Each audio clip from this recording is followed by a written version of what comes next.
Hello, everyone. In this lesson, well, it's not really a lesson. It's just going over some questions on the quiz. This quiz that was recently given, quiz number 12. On this quiz, we are really just quizzing you about the limit at infinity. Okay, we have some questions on the homework, and these are chosen from the homework. I wish to point it out that you guys have other resources in this section in week number 6, right? We have these discussions of limit at infinity A and the limit at infinity of B. So the examples, well, the quiz we're going over today might have some overlap with example wise with the contents in these lessons. But I hope not, right? But these are what we're going over are, so if you look at the lessons we have from last week, all of these are, intended to help you when it comes to review for final and for midterm exam and final exam. But anyway, without further ado, and I'll put us on this screen that you can see the questions on the quiz and at the same time the flashcards that you have in your hands.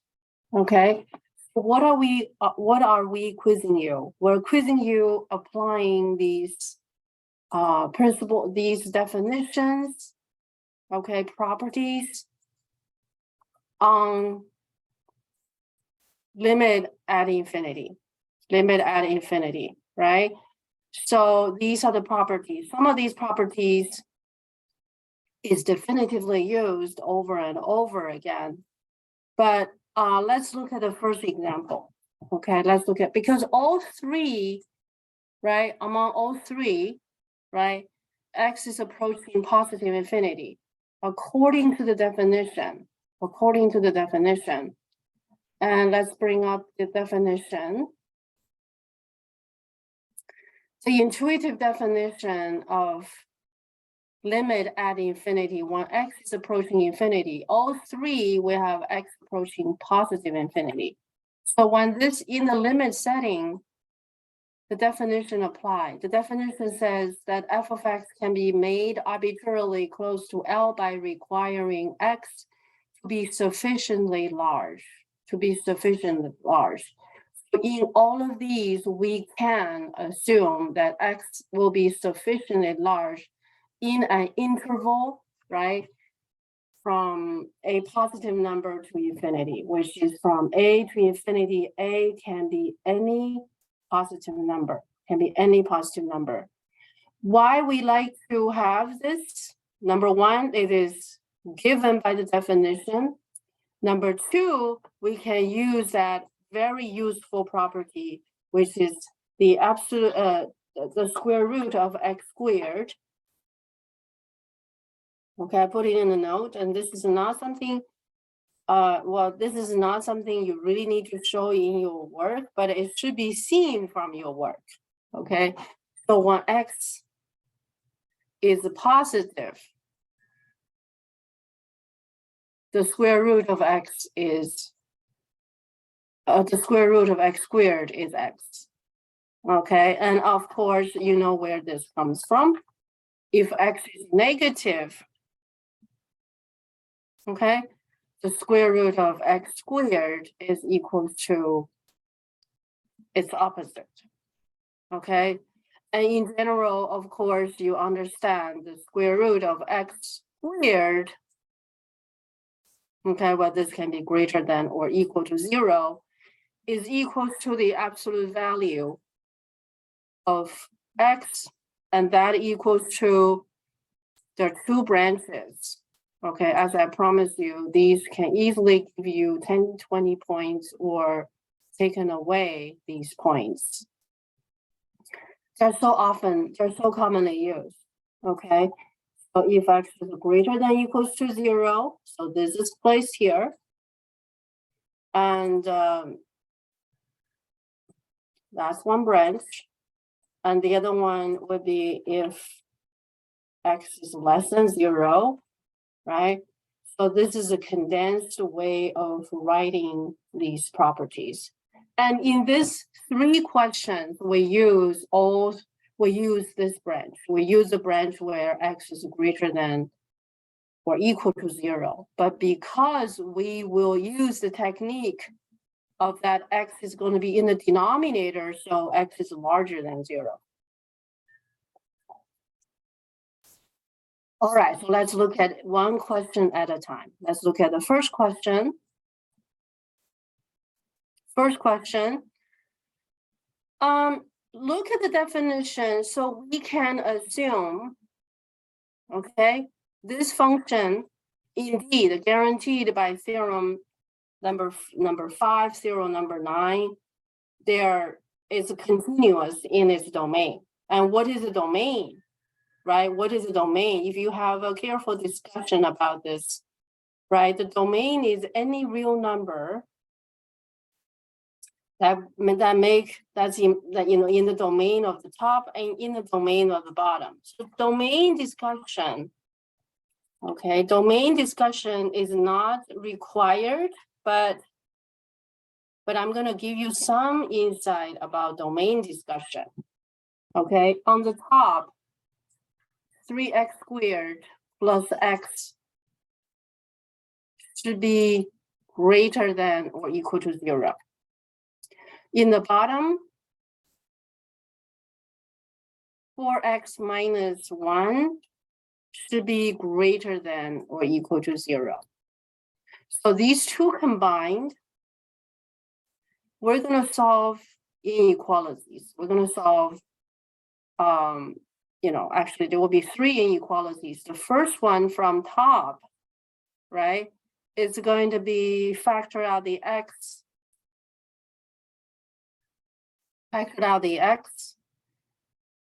and 1 plus 3x greater than equals to 0, right? And the other one, x has to be, x not 4x minus 3 not equal to 0. Okay, I'm sorry, I made a mistake. Not equal to 0. Okay, so this cannot be equals to 0. Not greater than equal to 0. I'm sorry, I made a mistake. So if 4x minus 1 cannot be 0, then x cannot be 1/4. Okay, so this inequality is solved. So this condition must be satisfied and that condition must be satisfied.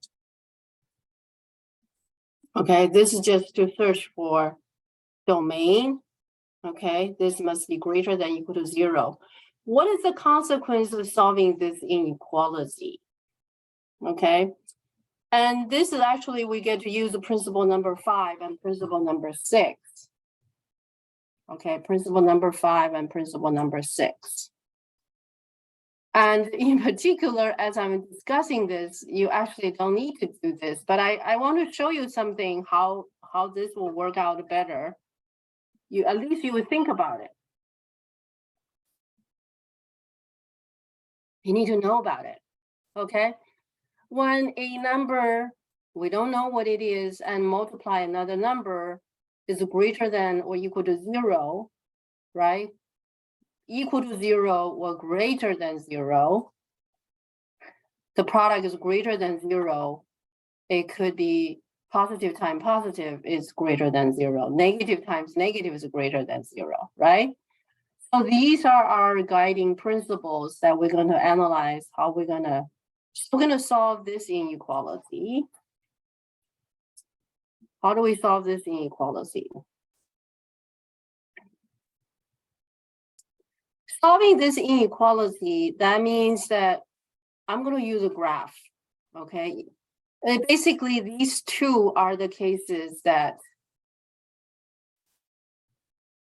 okay, hold on. This one, could I make it red?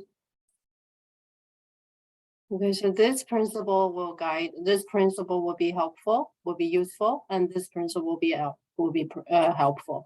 So either this case or that case, okay? So see that we look at X can be positive and negative or zero, right? Now we have three cases. The sign of X, the sign of X changes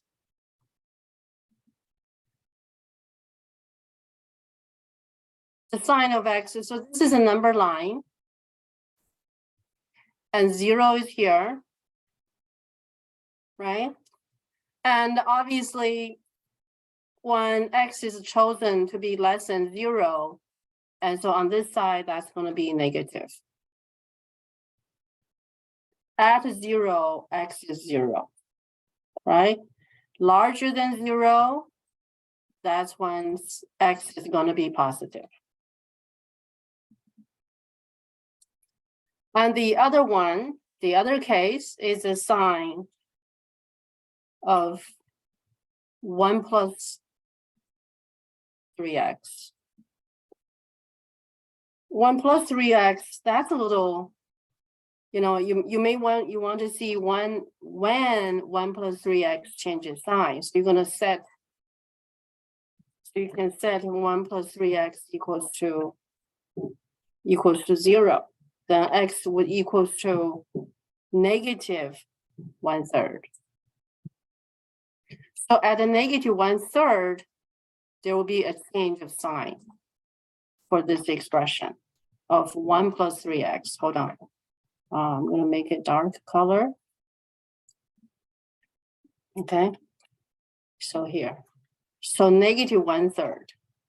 Negative 1/3, I'm going to place it here. It should be relatively to the left of 0. Okay. You will need this technique in the future, okay, in chapter 4. So here, we're going to take this opportunity to solve this inequality.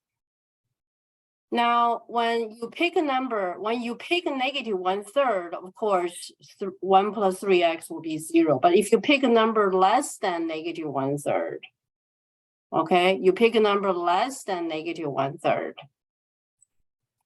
You pick a number, say, negative 1, right? Negative 1 is less than negative 1/3. And you plug in, you're going to get negative. And at negative 1/3 is 0.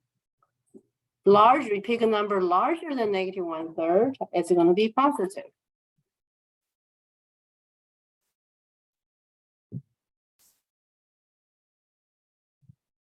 Okay, now at this point, then you look at the sign of the product, right? Of course, we want the product to be greater than or equal to 0. So we're going to see where the product is greater than 0. So we make this number line, right? So we have this number line, and we also have 0. Right, so there's three intervals. At 0, at a negative 1/3, that's going to be 0. But if we pick a number smaller than negative 1/3, right? If we pick a number smaller than negative 1/3, what are we going to get? Suppose we pick a number from here, and we plug in x, and this number is negative. So x is going to be negative. 1 plus 3x is going to be negative. So we encounter negative times negative. Negative times negative is positive. So this product is going to be positive all the way up to negative 1/3. At negative 1/3, this piece is 0. 0 times anything is 0. And between negative 1/3 and 0, suppose we pick a number. We pick a number here. And we pick between negative 1/3 and 0, pick negative 1/4. Okay, pick a negative 1/4. You plug in, right? So here's a negative, and here's a positive. Negative times positive, negative times positive, that's going to be negative. So on this interval, the product is going to be negative. all the way up to 0. And that's going to be 0 because at that point you multiply by 0, right? X is 0. That's going to make 0. On the third interval, when you choose X to be positive, you have positive times positive. So positive times positive. Positive times positive is positive. So now we have identified the interval at which the product is greater than or equal to 0. Greater than or equal to 0. Okay. To summarize, what have we done here to analyze this product, right? This particular method is that we divide the entire number line into 3 intervals according to the number that changes sign for X and the number where 1 plus 3X changes sign. So we have 3 intervals, right? We have 3 intervals. So right here, right? And on this interval, when you pick a number, you get negative times negative, that's positive. In this interval, you have negative times positive, you get negative. In the third interval, it's positive times positive, that's positive. Okay, so that's how we did the analysis using principle number 6. So that now we have solved the inequality. We have solved the inequality. Okay, so that's it. Okay, so now what do we do? The solution to the inequality. What is that solution to that inequality? So solution to the inequality obviously are going to be X is less than or equal to negative 1/3. Or, right, X is going to be greater than or equal to 0. So I've solved the inequality. Remember, we're trying to find the domain, right? We're trying to find the domain and also the relationship between the domain and the definition of limit at infinity, right? So solving this inequality, we get these, and then we have to consider the requirement to guarantee the denominator is meaningful. So we have to combine with X is not equals to a quarter. So now the domain for the considered function, we have to combine these. So that's a logical. So these piece or and that. Okay, so that what's the consequence of that? Right? Less than equals to negative 1/3, that's already guaranteed X cannot be 1/4. So the other one would be X greater than equal to 0 and X cannot be 1/4. So these two, so finally our domain is going to be domain, okay, domain for what? So let's specify domain for this function, okay, domain for that piece. Domain for this piece, okay. Now, domain for this function is all the real numbers. Okay, all the real numbers such that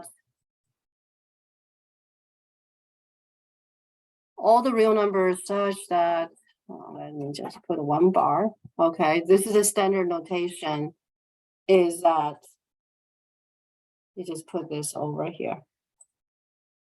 Okay, so now how do we relate that with our limit? Right, with our limit at the infinity definition. The limit at the infinity definition, where is it? There, right? Right here.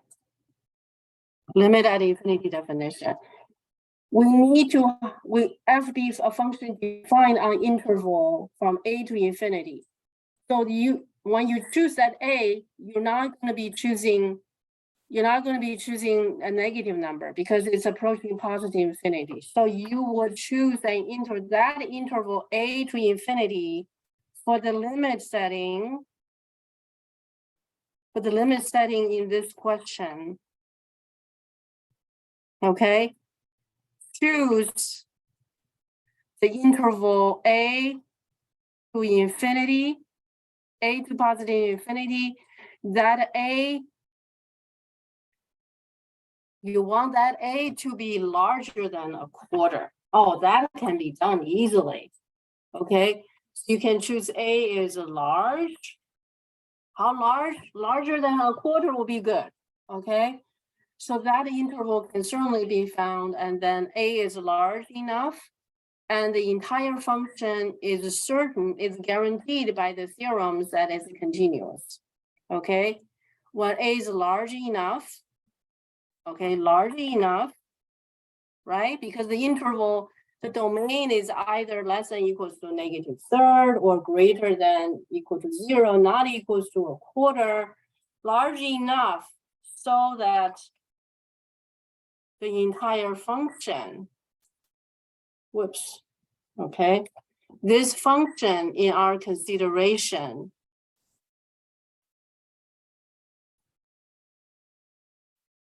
is defined on the interval. Okay, and for you, when you're doing this question, I don't really expect you to do so much work, which is it's actually you are able to do it. I know you are able to do it, but I don't require you to do all of these. But you just know that there is an interval large enough. So all of these domain, pesty requirement is going to be covered, is going to be satisfied. So the function is continuous, right, on this interval. If continuous, certainly it has a limit, right? But we're not looking at limit at a finite number. We're looking at limit at infinity. We're looking at limit at infinity. So therefore, you cannot direct substitute. You cannot do direct substitution. Okay. So what are the properties that applies?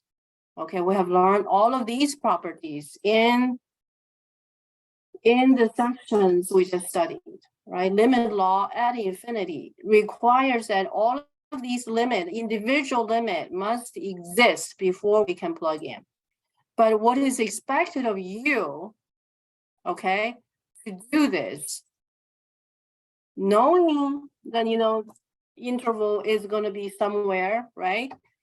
And you're not asked to do it, to find it, but you just know that for this limit setting, choose this number so large, a is so large, so the function is nicely defined. So definition is not going to be an issue. Definition is not going to be an issue. Under the circumstances, because x is in this interval, so x can be considered large enough. Large enough, x is not even 0. X is not even 0, okay? So under these circumstances, we have the following calculation. So first of all, right, we mentioned a couple of things we need to use. We certainly cannot take limit on the top, limit on the bottom, because x approaches infinity, the top approaches infinity, the bottom approaches infinity. They don't have limit. The limit don't exist. So you cannot take individual limit. And many of you have demonstrated that you understand that. So you did try to do the algebraic manipulation. The question is, how do we do the algebraic manipulation? We're going to divide the top and bottom by x. Divide the top and bottom by x. X is so large, right? You can see x is large. A is very large. So we can easily assume x is positive and x is very large. Excuse me. Okay, so this can be done. When we do this, now it comes to the algebraic manipulation. In the denominator, you would get x divided into 4x minus 1 over x. So it's going to be 4 minus 1 over x. On the top, but because x is large, so let's go backtracking. What have we done? We have done these, right? We've done these. We have studied, we have learned that. So this is the time we get to use it. And we don't need this. We don't need this because x is positive. So x is positive, therefore x equals to root x squared. So this x will be replaced by root x squared.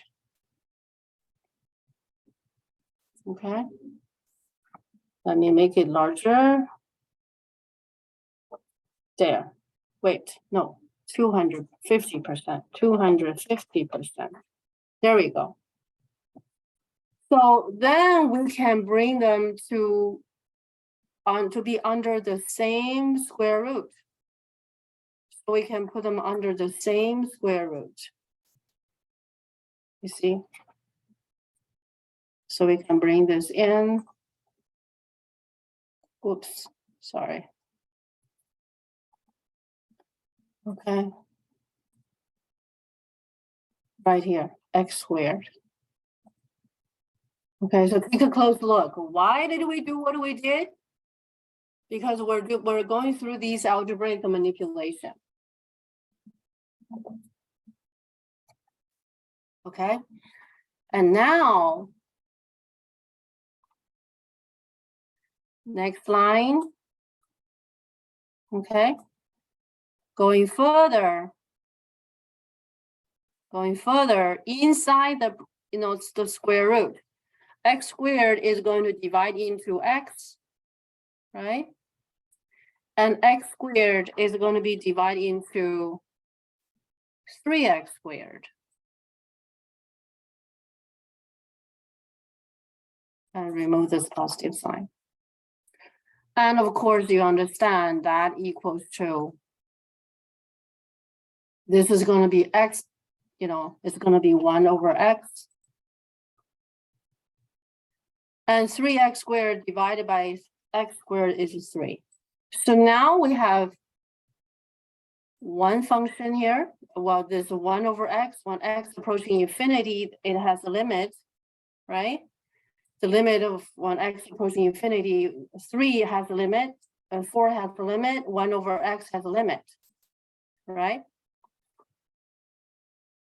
Now we have verified the individual limit exists. Then we can apply the limit property. We can apply the limit property. And we also have used, okay, we also have used this other property right here. F is continuous, the root function is continuous, and the function underneath the root is, it's not only continuous, it also has limits. So the second condition and first condition second condition are both satisfied. So it allows us to do the following. Okay, so it's very important that you understand we can bring the limit in. We're using this theorem. So now what do we have? We can bring the theorem back. We can bring the theorem to each individual, right? So this limit can take a limit on the 4. When the limit on the 4 is 4, so we can just we don't have to write that. And this limit will go across the root function because the root function is continuous, so we can take limit on here. Limit on 3, that's, you don't have to, we can save that as we talked about in the previous lessons, right? The limit as x approaching infinity of 3 is the same as 3, right? The constant, which is here. The limit of anything when the limit on constant is the same as constant, right? So what property are we using here from this step to the next step? We are using limit property. We're using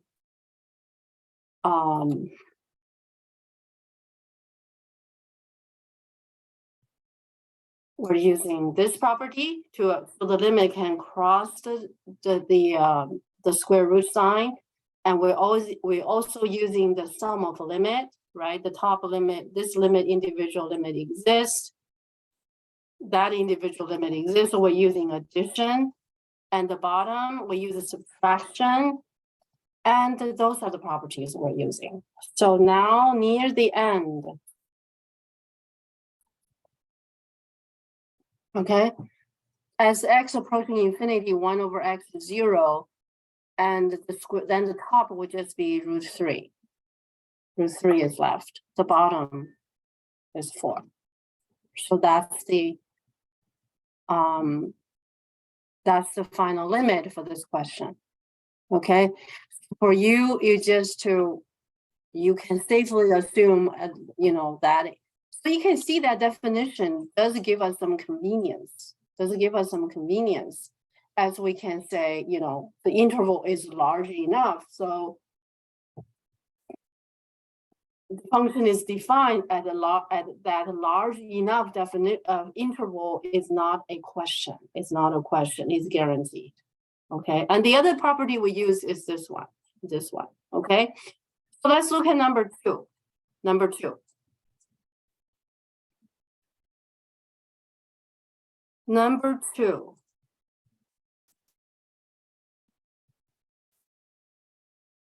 In number 2, we got to use some techniques, right? Because when x is approaching infinity, this root approaching infinity, 3x is approaching infinity. Infinity minus infinity as x approaching infinity, right? Can we use these limits properties? No, because we don't know if the individual limit exists, and now the individual limit do not exist. And none of these limit exists, right? If you treat this as f, and you treat 3x as a g, f minus g, right? We're in this situation. We are in this situation. The individual limit does not exist. You cannot use this property, okay? So what can we do? We have to do some algebraic manipulation. Many of you recognize that, and I'm glad to see that, but some of you did not manipulate it properly. You cannot divide it by x. You can only multiply by 1, principle number 1, okay? So this 1 is going to be chosen that numerator is the same as the denominator. So we choose the conjugate, right? So here is a minus 3x. We choose a conjugate is a plus 3x. And the numerator and denominator are the same. So this is multiplying by 1. We multiply by 1. But we choose this one so carefully that we can apply the property of conjugates. Many of you did this correctly, okay? And then, right, numerator times numerator. Numerator times numerator. And you can view this as divided by 1, but you really don't need to write it down this way, okay? So for me, it's not necessary to write it down that way, just leave it that way. But if some of you really have to see it that way, that's fine. So when numerator times numerator, right? We understand that is a situation of a minus b times a plus b.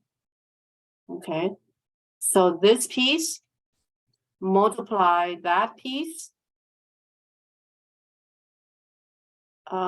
here. So that's the situation. You don't need to show this step, right? So I'm just showing you a minus b times a minus b times a plus b is equals to a squared minus b squared. I hope you guys are doing this along my side. Okay, so we can play by backward, forward. Okay. So what's the consequence of using that, right?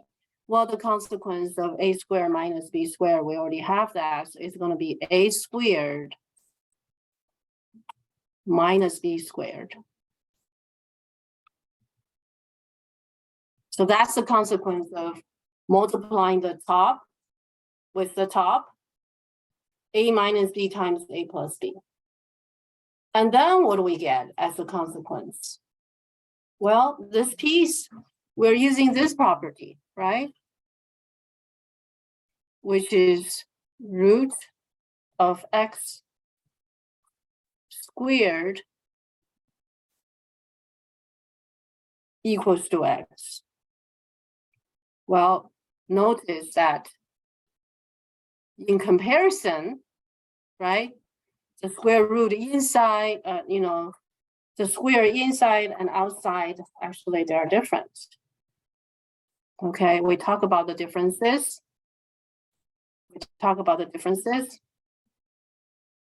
I hope you understand. The domain, the order of operation, that the domain for this one, root x is x greater than equal to 0. So when we do this, x must be greater than equal to 0. So that's equals to x. But this piece domain is x can be any real number. That's why it comes out has to be absolute value. If you need more explanation to this, please let me know. Okay. Now, what do we get for this, right? That's just 9x squared plus x. How about this piece? 9x squared, 3 squared, right? And then what's next? 9x squared subtracted from 9x squared, so you just have x. So we transform from infinity minus infinity. Now we have infinity divided by infinity.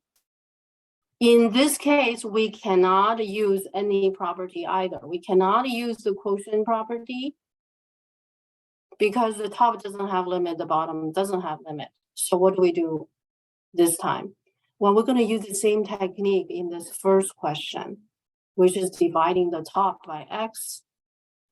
Okay, so we're going to divide the top by x, divide the bottom by x. Okay, so when we divide the top by x, can we do that? Yes, right? It's the same setting. The same setting. Choose a large enough. Okay, choose a large enough. And that is given by the definition of limit. Okay, a is large enough. A is positive large enough. Right? Positive large enough. Positive large enough. Usually, large means positive. Okay. But anyway. So then more algebraic manipulation, right? So this equals to 1. X divided into this piece, and then 3x divided by, this is a plus, 3x divided by x. So they're separated, right? So this piece turned into that piece. And of course, you can just write it down. That's just a 3, right? And then what you do? Well, we got to use this one more time because x is positive. X is in that interval. X is positively large. So we get to use this property one more time. We're going to substitute x by its equal in the circumstances. Substitution. And then these two can be placed under the same square root. Okay, so this piece, it can be placed under the same square root. and the top is 9x squared plus x. The bottom is x squared. Some of you divided by x squared on top and divide by x squared in the bottom. If you divide by x squared on the top and bottom, that's okay. But when you go in the root, it's become x to the power 4. Okay? But anyway, so now what happens here? What happens here is that x squared divide into 9x squares. And so you also, you can separate them. So you get x over x squared. And you reduce it. Some of these steps can be saved, right? If you've done it in the scratch paper, you don't have to show all of these, mundane details, but I want to show it to you just in case it gets stuck. So this is x. So now we have a number 1 on the top. The limit certainly exists, and we have 1, 2, 3, 4. 4 individual. Each individual has a limit. The limit of 1 over x is 0, and because x is large enough, so this limit can be taken across. So we are going to be applying the limit of sum. And this property, right? This theorem, right? The limit can go across the square root. That's reflected in the next step. So we can bring this limit inside. Oops. Okay, inside and over here. For the constant, you don't have to, attach the limit. The limit, you can just simply quote this piece, right? Just use this piece. Just keep it simple. Sometimes it's just too many limits. It's not necessary. It's not necessary. Okay. So we're near the end. We're near the end. So this piece has 0. Okay. And that limit is 0. So we have the top, the bottom, you have square root of 9. Plus 3, right? You can save this step, you can skip this step, and your final answer is 1 over 6. Okay, so that's number 2. Number 2. Okay, number 3. Number 3. Number 3, a terrible mistake is showed up in the exam, in the quiz. Some people did this. Okay, they did ln over ln. Ln itself is not a number. So please do not do this. If you write ln, it has to be followed by an input. If you say, oh, I'm gonna do ln e, you can do that, but of course ln e equals to 1, and you can do ln 10, no problem. You just have to guarantee it's 1 over 1. By doing this, you really actually accomplish nothing. You accomplish nothing. Okay, ln is a function. Every time ln show up, it has to be followed by a number in the domain of ln. So this is a terrible mistake. Okay, so don't do this. Okay, I hope that helps. Okay, so don't do this.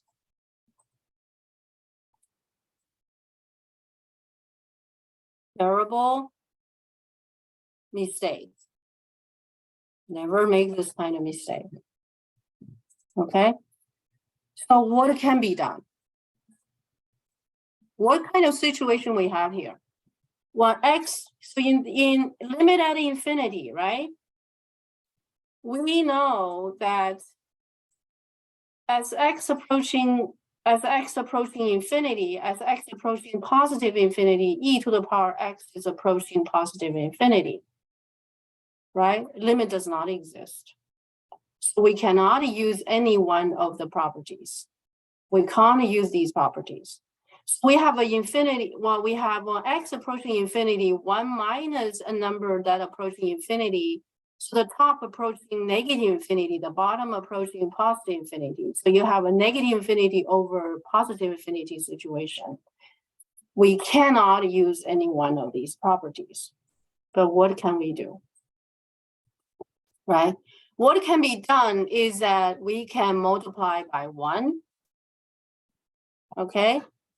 And this 1 is going to be chosen. I'm going to choose this 1 to be e to the power of negative x. E to the power of negative x. What is e to the power of negative x? Huh? What is e to the power of negative x? You may want to pause this to see what is e to the power of negative x. You know what is b to the power of negative n in your algebra class? And that is defined as 1 over b to the power of n. Right? Now the base is e.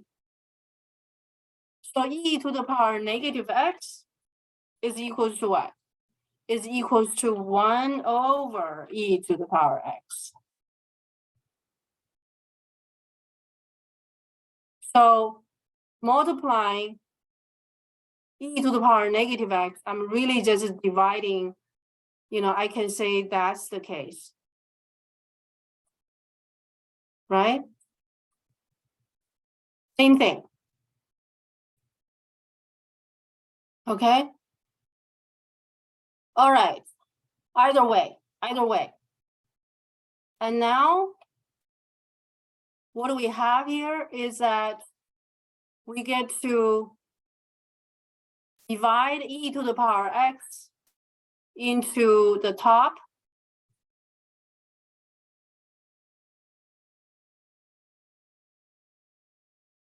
Right? We got to divide e to the power x to the bottom. That's essentially what we are doing here. Okay? So you can just get rid of all of that stuff. This is nicer and cleaner. Okay, this is nicer and cleaner. So you just multiply by 1. But this 1 of your choice is 1 over e to the power x over 1 over e to the power x, or what I just shown you. But you can just write it this way. And then what happens? Okay. Each e to the raised to, on the numerator, e to the power x is divided into 1, right? And then e to the power x divide into e to the power x, so that's a minus 1. E to the power x divide into 1, so then, and the other one is e to the power x divide into e to the power x, that's going to be 2, right? And this becomes what? This is e to the power negative x. And this is e to the power negative x. And we can use that property right here. E to the power x, right? E to the power x when x approaching negative infinity equals 0. So when x is approaching positive infinity, e to the power negative x is going to be approaching 0, right? You look at this piece, I put it in there, right? I put it in there. So now each individual limit exists. Now each individual limit exists. One individual minus 1. This individual limit exists, right? So limit when x is approaching e to the power of negative x, that limit is 0, right? So we're applying. So now we can apply the limit property, right? Adding on the top, dividing on the bottom. So this piece, we can take individual limits, right? We can take individual limit right here. And of course, we also assume X is large enough. X is large enough as we used to. Oh, wait. I wrote too much. Okay. There. Just write it that way. Huh. Did I delete a step? Oh, wait. I think I should go back, bring back that step. Okay, I don't want anybody to be confused. Okay, so that limit, that's gonna be e to the power negative x minus 1 e to the power negative x plus 2. There. And then bring the limit inside. So we're applying these properties. And then what do we get? We get negative 1/2. Okay, and of course, I forgot that we also have this setting. A is large. A is large. Definition. In the setting of when you use this notation, the whole of definition comes to the picture, comes to your stage set, So that's number 3. Okay. In fact, in my other lessons of let's see, right here. Okay. In my other lessons, limit at infinity, which will surely show up on the exams, which is coming up, midterm exam. There are other examples, including the use of squeeze theorem. It's also in these examples. Okay, they're all in your homework. Okay, so please study. If you have any questions, please don't hesitate to reach out to me. Thank you for watching.